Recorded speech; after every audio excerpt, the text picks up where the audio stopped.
Good morning students, welcome back to C++ class.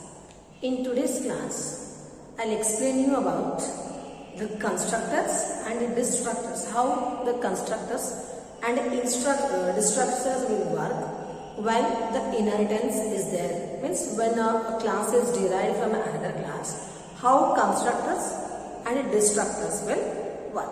So before going into the topic actually, let me give you an explanation about constructor and destructor.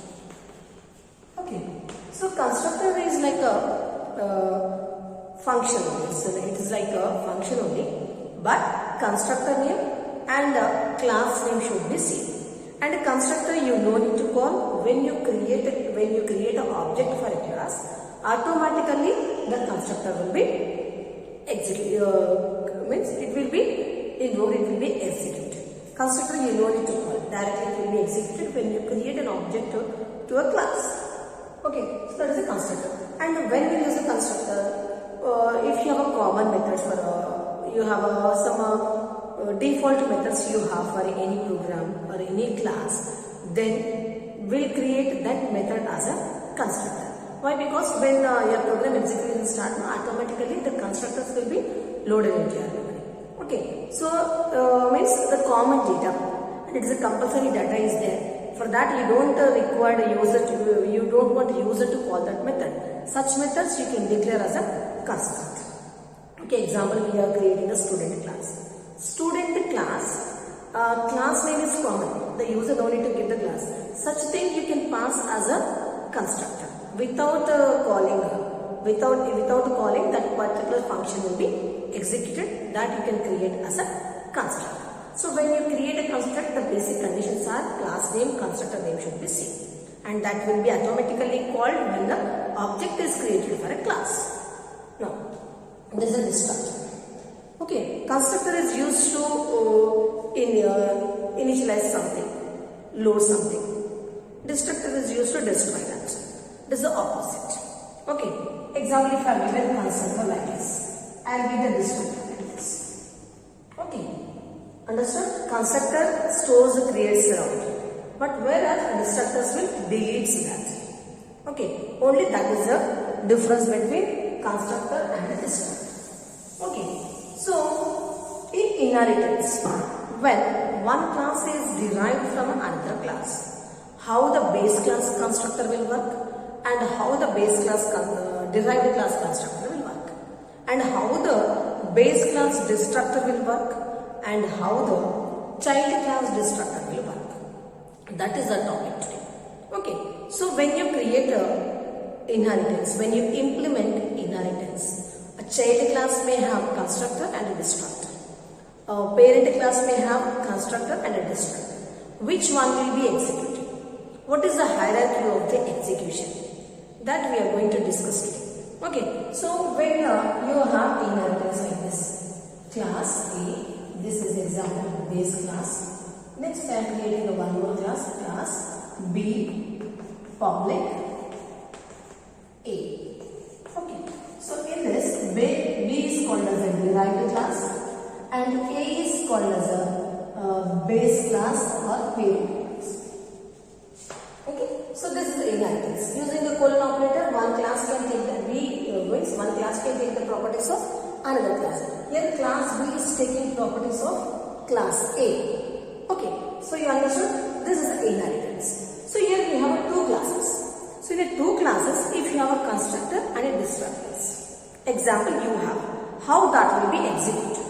Now I will write the example program and I will explain. Actually, when a base class and child class, if both are having a constructor, then first base class constructor will be executed, next derived class constructor will be executed. Why? Because derived class take the properties of the base class. Example, for the derived class, it wants some properties which are there in the base class. So without starting execution of the base class, the child class cannot take the properties of the base class. So that is why first the base class constructor will be executed, next child class constructor will be executed. Now come to the destructor. In case of destructor, that will be executed in the reverse order. Means the destructor of the child class will be executed first. Next to the destructor of the child parent class will be executed first. Okay, only one point here. Parent class and child class both are having a constructors and a destructors. So which class constructor will be executed first? Base class. Next, child class. Which class destructor will be executed first? First child class, next parent class. Okay, why the child class constructor is executing the second? Why? Because the child class constructor may need some properties from the base class. So that is why if the base class is executed first, then this child class can take the properties of the base class. Okay, so that is why the base class constructor is executed first. Okay, but in case of destructors, that will be executed in the reverse order. First child class destructor, next parent class destructor. Okay, understood? Now I'll write the example program and I'll explain the example program now. So here I have created one class base, class derived. Okay, till now I have not implemented inheritance. How to implement inheritance? Class derived colon public. What is the name of the base class here? Base. Okay.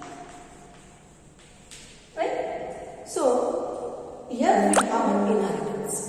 Okay, here we have inheritance. And here this is a base class. Or we can say that it is a parent class. Okay. Now public is a access modifier. Access modifier. And this is a constructor. This is a constructor. Right? And this is a body of the constructor. And this is this negation base. This name, class name should be same. Constructor name, destructor names should be same, but before the destructor name just will be the negation. This is called as a destructor. Constructor will create an object and the destructor will destroy an object. Right? Now, come to the derived class here. Class derived colon. This is used to implement inheritance. Derived public base. Okay, this is a base class and this is a child class, derived class. And this is a constructor. Okay, constructor of which class? Derived class. Now in this, what information I have given? This is a derived class. That message I have completed. And this is a destructor. Destructor of derived class. Because this class and this is same, but only negation I have given. So this is a destructor. So now destructor also just can print the message. Now in this, two constructors are there, two destructors are there. Two classes there. One is a base class, the second one is a child class. Okay, so when two constructors, two destructors are there, then how the two constructors and two destructors will be executed? Right? Just now I have explained, if two constructor, two destructors are there, if child class is having a constructor and destructor, and the parent class is having a constructor and destructor, then the parent class constructor will be executed. Next, child class constructor. After the child class constructor, destructor of child class will be executed. Next, destructor of parent class will be executed. Okay. So this is a hierarchy when child class and the parent class both are having a constructors and destructors. Right? Now, I will create an object.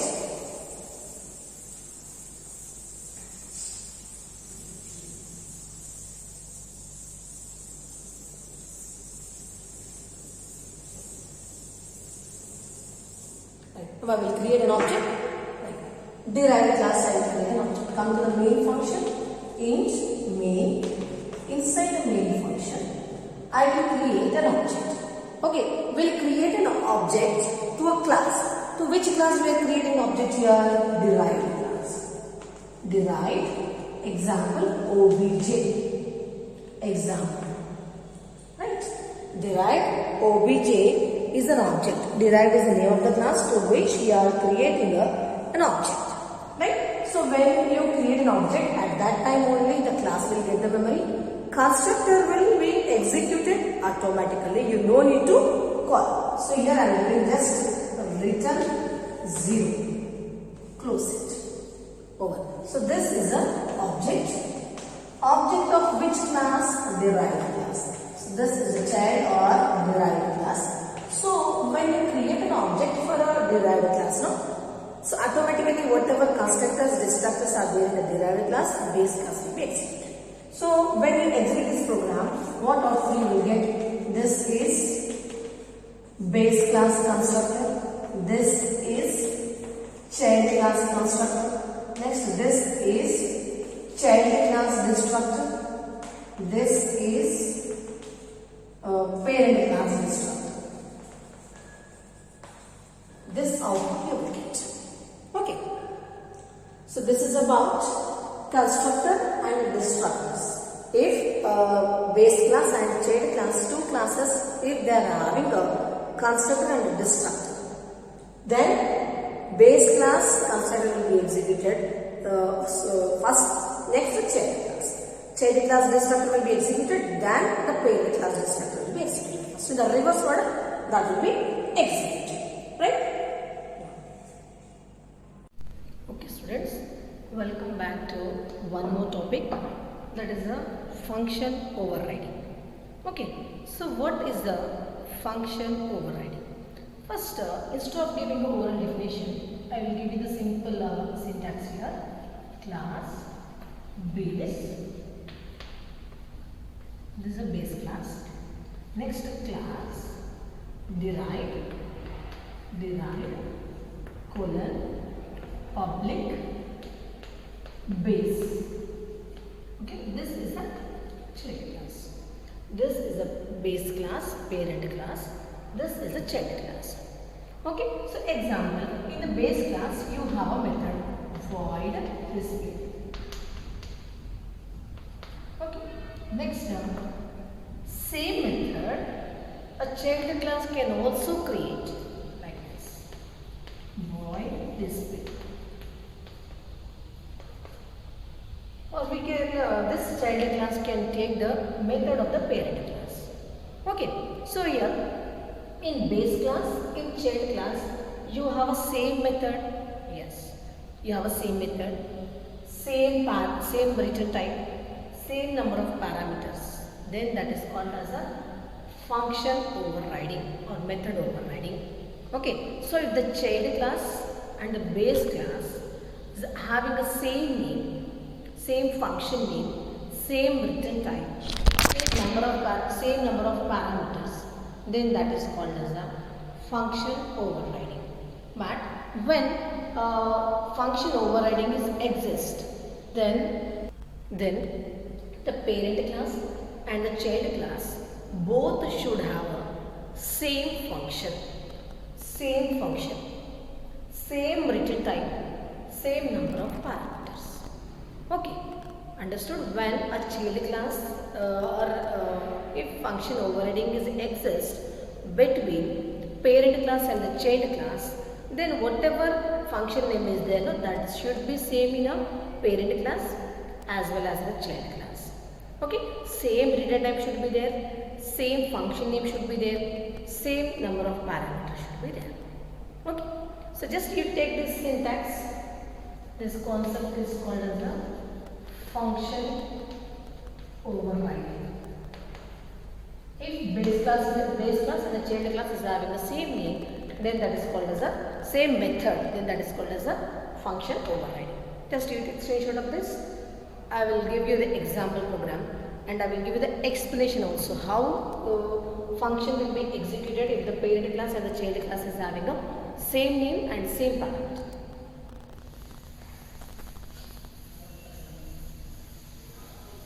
So, if parent class and the child class both are having the same method, same return type, same parameter, then what we do is just we will create objects for base class and the child class.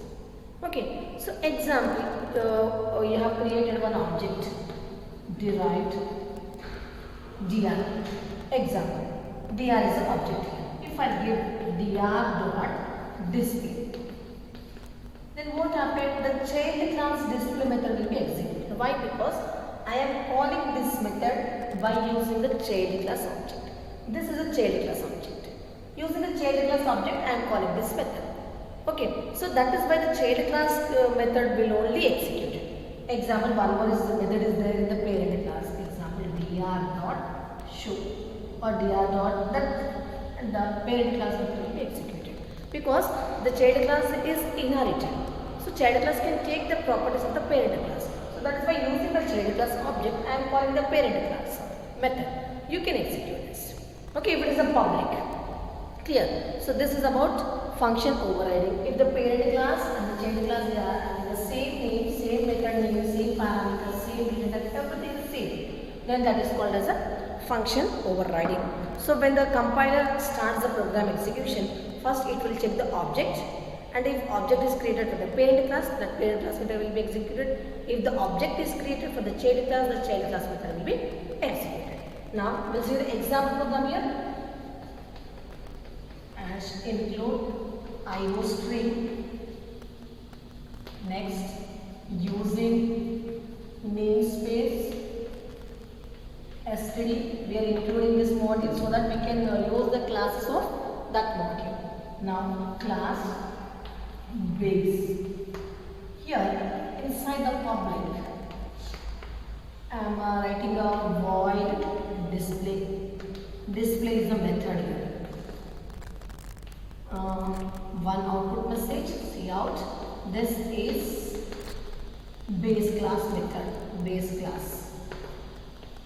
Next, void show one. This again I am giving, this is base. This class is over. This is a base class or parent class. Now come to the child class. Class child. Okay, now here it is inherited. Okay, I want to implement the inheritance. Colon public. What is the name of the parent class? Base. Now here inside the public access modifier, void display. Void display. Void display. Here what message I am giving? Cout. This is derived. Okay. Next, only one method I am giving. It is enough because to illustrate we need one method. It is enough now. Right. So here display method, both are same. So we have a display method in the parent class and the child class also. So this is called as a method overriding or function overriding. Right? Now this is an example program. You take example program. Next, after this I will create an object. How to execute the methods if there is a method overriding.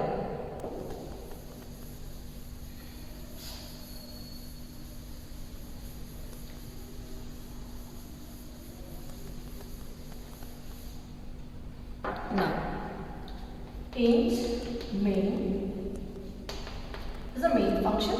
Inside the main function always will create objects inside the main function. Here I am creating an object. Example, I am creating an object for the derived obj. This is an object. Now obj dot display. Okay, so here I have created object for this obj. I have created for the derived. So display method of derived class can be executed. It will be executed. Now obj dot show. This is a parent class. Using objects of child class, you can call the methods of parent class also. Return 0. Okay, this is an example for a method overriding or function overriding.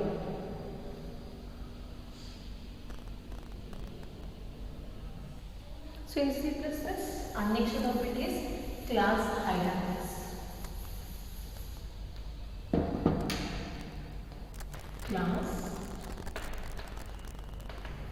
hierarchies.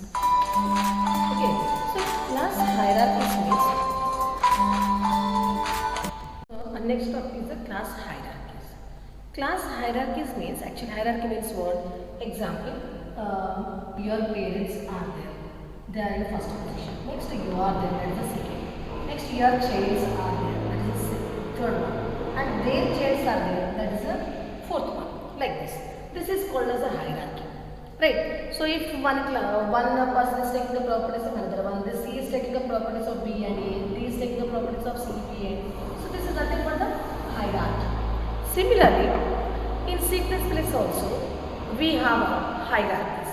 Okay, hierarchy means here in C++ how hierarchy is implemented is how one class is taking the properties from another class. Using the inheritance only it is possible. Okay, so how many types of hierarchies are there in C++? Okay, the first one is a single. The second one is a multi-level hierarchy. Multi-level. The third one is a multiple. Fourth one is a hierarchical inheritance. And the fifth one is a hybrid. This already I explained in the last class, but it is there in your syllabus. Once again I am explaining. Okay, so these type of hierarchies are available in a C++. Example, we have two classes A and B. A is a parent, B is a child. Example. So if B is taking the properties of A, that is only the single hierarchy, single level hierarchy, like this. Class A, class B, colon, public A. So here the class B is taking properties from only one parent. So that is called as a single level hierarchy or single level inheritance. Okay, now multi-level inheritance. Example, here we have one more class C. Okay, so this is also example child, right? So B is taking properties from A and C is taking properties from a B. So level is there. Means here this B is a child, at the same time it is the parent of C also. Okay, so this is called as a multi-level inheritance. Okay, and then how will you write class A? Write the class. Next class B colon public A. So B is taking properties from A over. Next class C colon public B. So here B is taking properties, C is taking properties from a B. In B already properties of A is already there. So this directly C is taking properties from B. Indirectly it is taking properties from A. Okay, so this is called as a multi-level inheritance. More number of parents are involved, then it is called as a multi-level inheritance. Here B is taking properties from A and C is taking properties from B. So with the C, A properties are there, B properties are there. So this is called as a multi-level inheritance.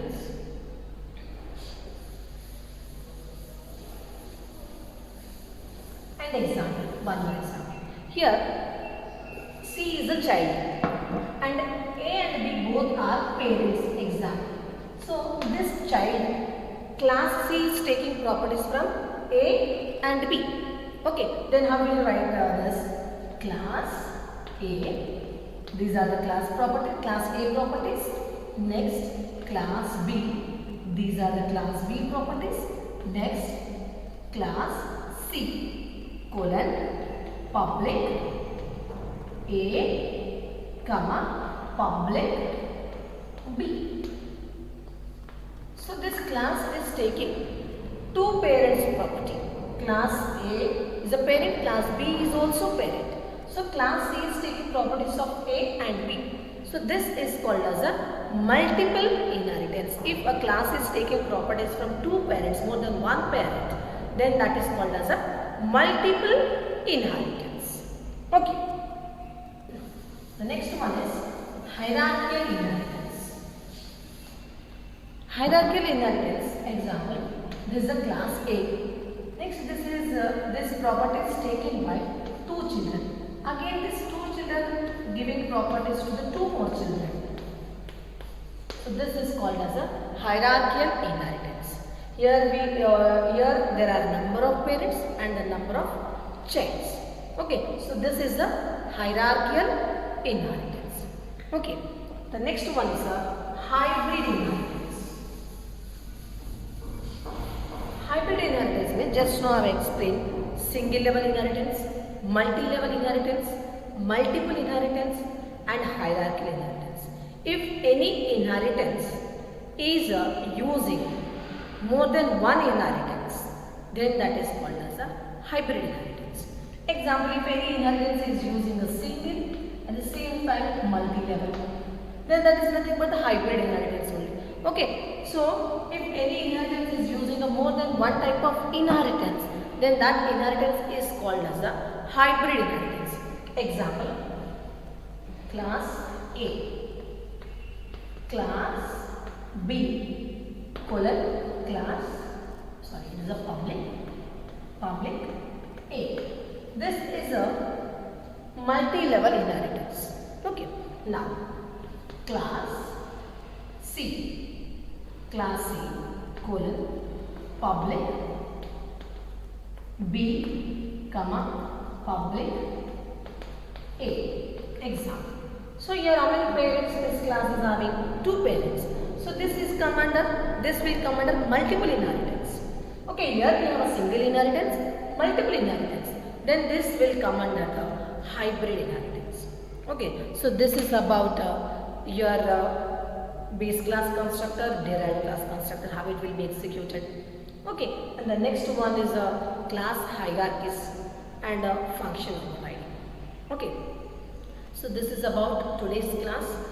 90% of inheritance with this over. Okay, in the next class we have polymorphism and abstract classes that we'll discuss. Okay, so in this, from this topic you will get one essay. Maximum times they will ask this base class constructor and the derived class constructor. Maximum times they ask that question. If parent class and child class is having both constructor and destructor, which class constructor, which class destructor will be executed first? Directly they will give you the question. Okay, but for that this theory is only 3 to 4 lines, but you should explain that using an example program. Then only you can score maximum marks. Okay, so this is about today's class. In the next class we will discuss about polymorphism.